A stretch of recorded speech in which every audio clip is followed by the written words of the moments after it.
All right, so we're going deep today into scaling businesses. Ooh, yeah. Buckle up. It's going to be a wild ride, I think. Yeah, it's a wild ride. So we've got 2 entrepreneur interviews. Right. These are from ScaleUp Radio, Right. hosted by Kevin Brent, who is the founder of Smart 90, which helps founders basically get out of their own way so their businesses can thrive. Yeah, that's a challenge in and of itself. Oh, for sure. So, who do we have? We've got Jaipal, co-founder of Perse Technology, and David Murray-Hundley, a.k.a. the grumpy entrepreneur. Who love that? I know, right? CEO of Perse Ventures. Okay. Both of these guys have seen it all when it comes to building and scaling businesses. They've been through the ringer. Yeah, for sure. And they're here to share some of their hard-won wisdom. I love it. So what I find so fascinating is the contrast we have here. Yeah. Perse Technology, all about data-driven sustainability. It's like they have this crystal ball that shows you the energy and carbon footprint of any building in the UK. it's incredible. That's what Perse makes possible. They're not just helping businesses track their impact, but also make smarter choices and even cash in on energy-saving incentives. Like a sustainability report card for your building. Yeah, exactly.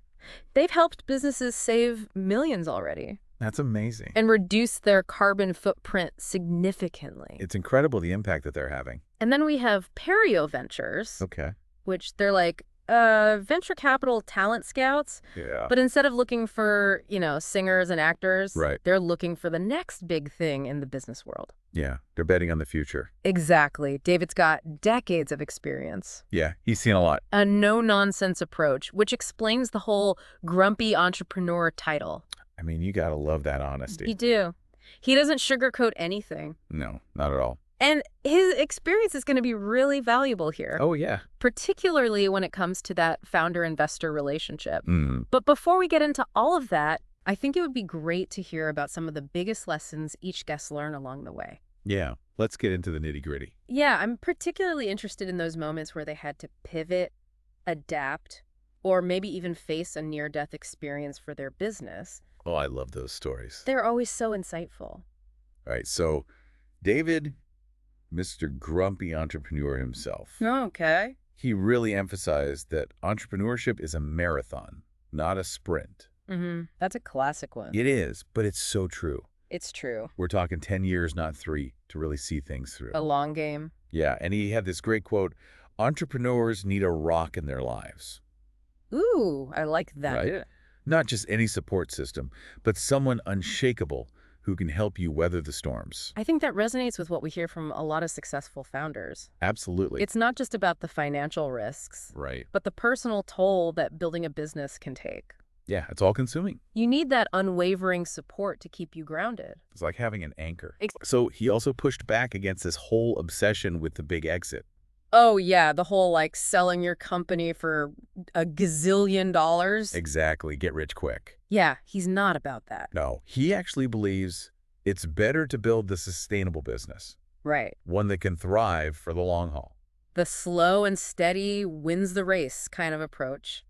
Exactly. He's seen how that get-rich-quick mentality can lead to some really bad decisions. Yeah, it's short-sighted. And I think that's a refreshing perspective. It is. In a world that's obsessed with unicorns and overnight successes. Absolutely. It's important to remember that building a sustainable business often means playing the long game. 100%. Yeah. Now, Jaipal from Perse Technology had a slightly different take. Okay, let's hear it. He talked about how crucial the support and perspective he gets from his founding team is. Right, that makes sense. Especially navigating the chaos of the pandemic and the energy crisis. Oh, wow, they had to deal with all of that. Yeah, I mean, talk about trial by fire. Seriously. They faced some serious challenges. But they had each other's backs, and that helped them pull through. The power of teamwork. Right. And he actually said, being a founder can be lonely, but having a strong founding team makes all the difference. That's a great quote. It really is. It speaks to the importance of having people you can trust and rely on. Yeah, people who get it. Yeah, exactly. He also emphasized continuous learning. Oh, that's huge. He was a bookworm early on. Okay. But as his business grew, he had to switch to podcasts to stay up to date. That's so relatable. I know, right? Simply because he had less time. Time is the most valuable resource. It really is, especially when you're running a business. Absolutely.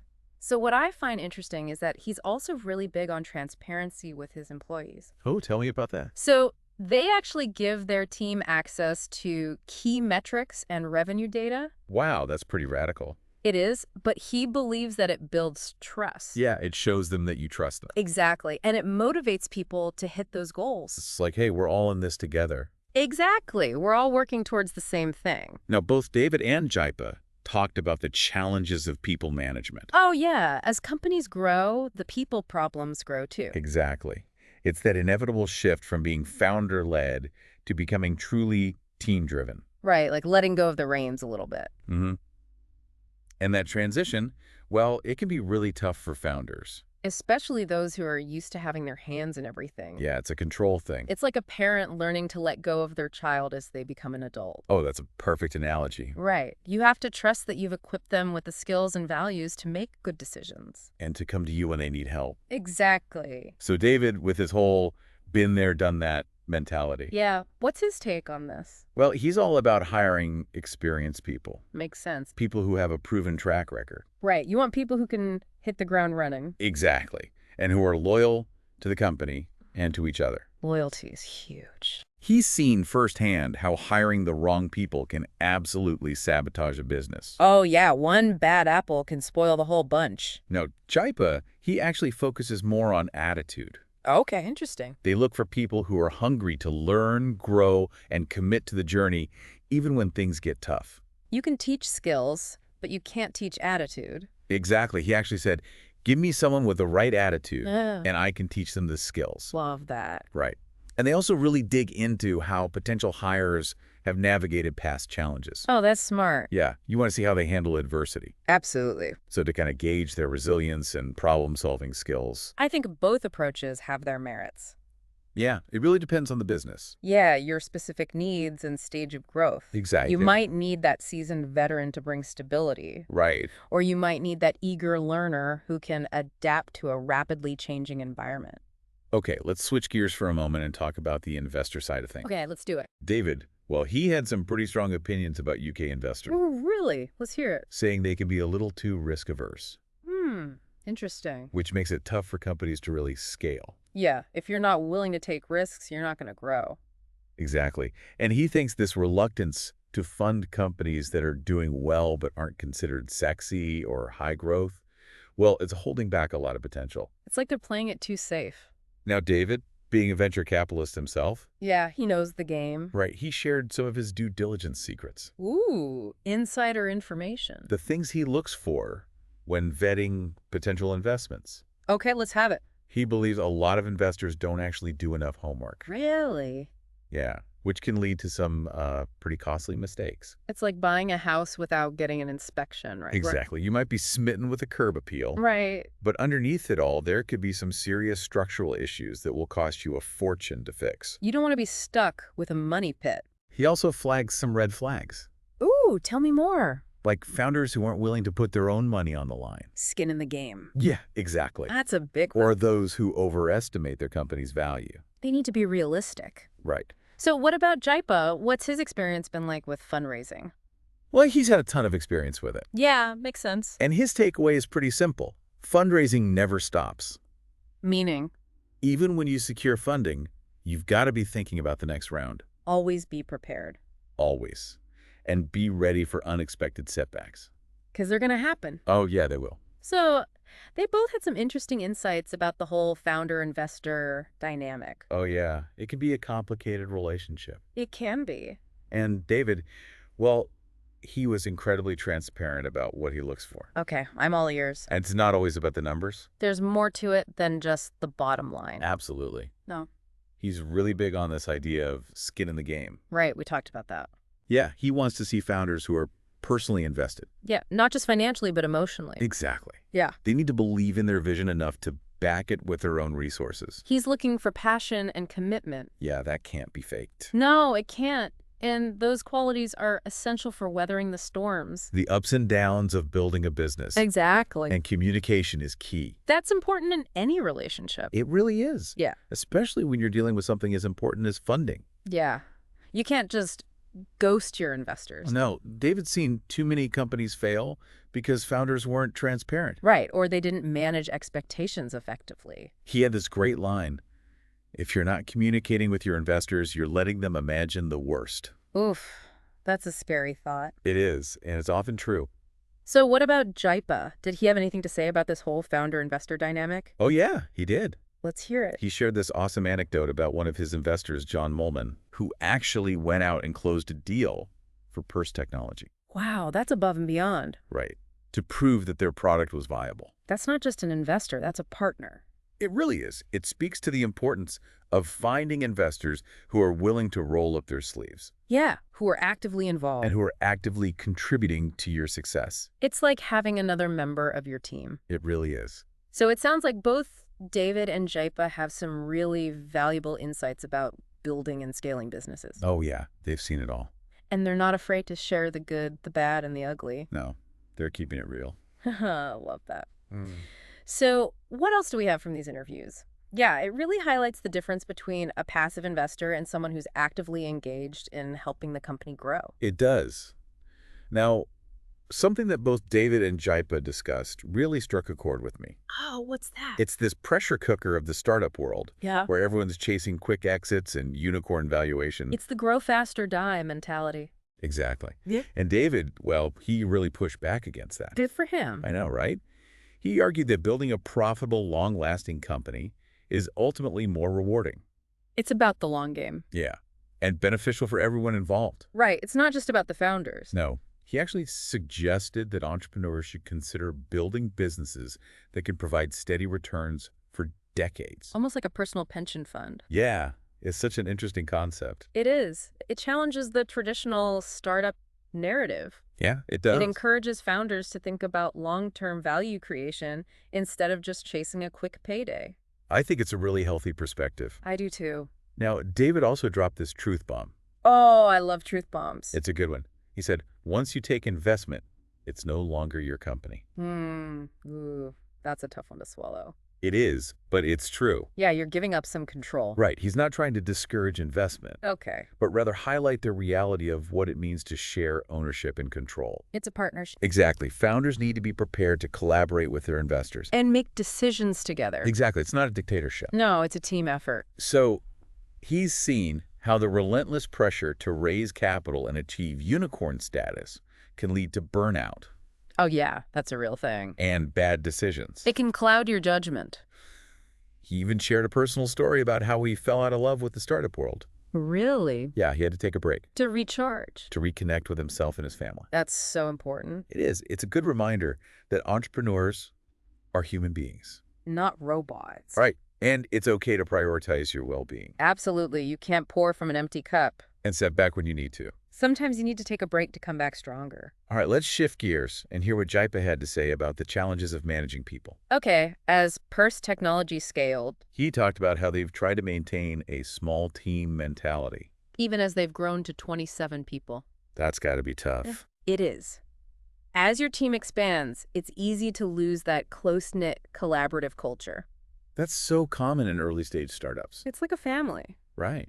And one of their biggest hurdles has been learning to delegate effectively. Oh, yeah, that can be tough for founders. Especially those who are used to doing everything themselves. It requires trust. Clear communication. And a willingness to let go of control. So Jaipal had some fantastic advice for founders who are struggling to hire the right people. Okay, I'm listening. He said, instead of getting fixated on specific skills, look for candidates who demonstrate a strong attitude. Meaning? A willingness to learn, grow, and commit to the company's vision. It's about finding people who are passionate. About the company's mission? Yeah, and who are eager to contribute to its success. Skills can be taught. But attitude is much harder to change. He also mentioned that they try to assess how potential hires have handled challenging situations in the past. So, like behavioral interview questions. Yeah, have they faced adversity and come out stronger? You want to see their resilience. And their problem-solving abilities. It's about looking beyond the resume. And trying to understand the person behind the qualification. Exactly. What are their values? How do they handle pressure? What motivates them? Those are the kinds of questions that can reveal a lot about a candidate's potential.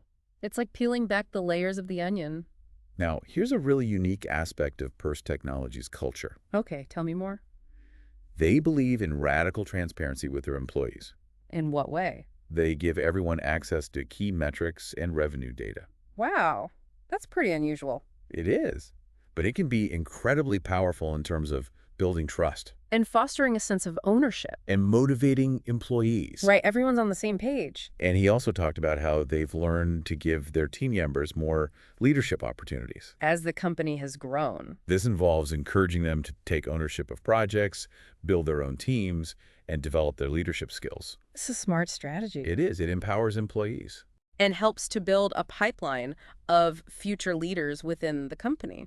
Before we move on to the final part of our deep dive, I wanted to highlight Jaipal's advice for managing the strategic direction of your business. Okay, while staying on top of daily operations. He talked about how they've structured their co-founder team to ensure that someone is always focused on the long-term vision. It's like having a designated big picture person. Exactly. Someone who's constantly thinking about the future. And making sure that the company is staying on course. He also stressed the importance of staying connected to your customers. Yeah, don't lose sight of who you're serving. And using their feedback to shape product development. That's crucial. He actually said their customers are their biggest idea generators. That's a great point. Your customers are the ones using your product or service every day. They know what works and what doesn't. And what features they'd love to see. Tapping into that feedback loop is invaluable. And he shared a really practical tip for bridging the gap between strategic thinking and daily operations. Okay, let's hear it. They have regular brainstorming sessions with the leadership team To do what? to prioritize ideas and decide which ones to move into the design and development phase, That's a great way to ensure that everyone is on the same page. and that the company is focusing its resources on the most impactful initiatives. So it sounds like both David and Jaipal have a lot of great advice to share about scaling a business. They do. They've both been through the trenches and learned a lot along the way. And they're not afraid to share their wisdom with others. Now, in the final part of our deep dive, we'll delve into some of the specific tactics and strategies that both Jaipal and David use to manage the financial and operational aspects of their businesses. Okay, I'm ready for that. We'll also explore their views on the current investment landscape Yeah. and their advice for navigating the challenges of raising capital in today's market. All right, let's dive into the financial side of scaling up. The money stuff. Yeah, David, as you might expect, he had some strong opinions about how entrepreneurs should approach funding. Oh, but He wasn't a fan of this idea that raising as much money as possible is always the best strategy. okay. So what's his take?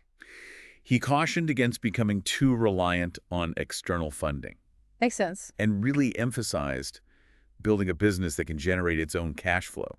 That self-sufficiency is so powerful. It is. Gives you more control For sure. and flexibility. And it can make you more attractive to investors down the line. Absolutely. He even suggested that some founders, well, they might be better off not taking any investment at all, Right. especially in the early stages. Interesting. He thinks bootstrapping can force entrepreneurs to be more disciplined Right. or resourceful You have to be scrappy. and ultimately lead to a stronger business. It's a contrarian viewpoint, It is. but one that's gaining traction. Yeah, I'm seeing that more and more. Bootstrapping isn't for everyone, Definitely not. but it can be a fantastic way to retain control of your company Mm-hmm. and avoid giving up equity too early.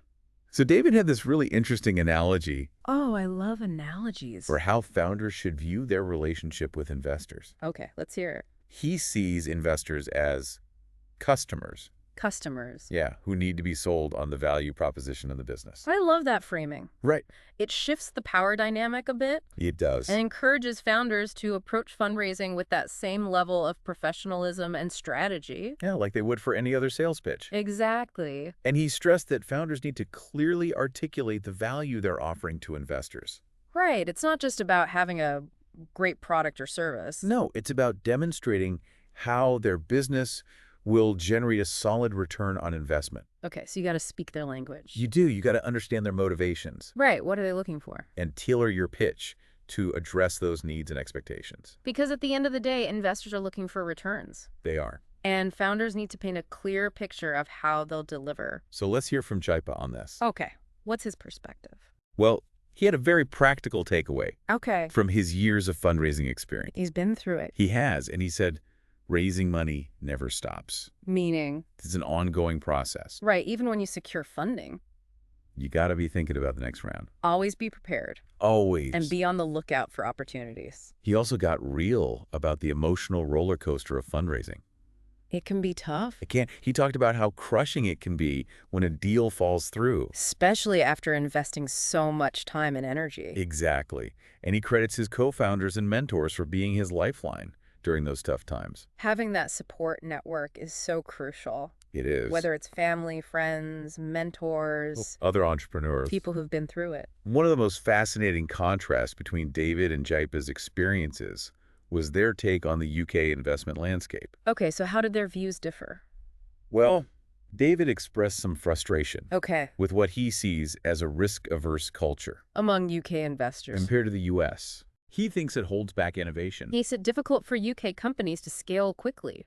Jaipal, on the other hand, seemed more optimistic about the opportunities for UK businesses. Okay, so a different perspective. He acknowledged the challenges, Yeah. but also highlighted the growing number of investors interested in supporting innovative UK companies. It's a good reminder that the investment landscape is constantly changing. It is, and there are always opportunities out there. For companies with strong value propositions. Compelling growth stories. Now, one final point that both guests emphasized, Yeah, the importance of building a business that's not just financially successful, right. but also sustainable for the long haul. David was particularly passionate about this. I bet. He believes too many entrepreneurs chase quick exits and unicorn valuations. Instead of building companies that can thrive for decades, He's advocating for a more holistic approach to entrepreneurship one that considers the long-term impact. on its employees, customers, and the wider community. It's about building something that matters. He even challenged this obsession with constant growth. Really? He suggested there's value in creating a company that reaches a certain size, And then focuses on maintaining profitability. delivering consistent returns to investors. That's a really thought-provoking idea. It is. So what does all this mean for you? I think the biggest takeaway from these interviews is that scaling a business is about so much more than just money. It's about building a strong team, developing a resilient culture, and creating something that delivers real value. It's also about finding the right investors Those who share your vision. and are committed to supporting you on the journey. It's a partnership. It is. And ultimately, it's about defining what success means to you. And building a business that reflects those values. I'm going to leave you with a final thought that I think captures the wisdom of both David and Jaipal. Don't just build a business, build a legacy. Think about the impact you want to have on the world, and let that guide your decisions as you scale. That's all for this deep dive. Thanks for listening.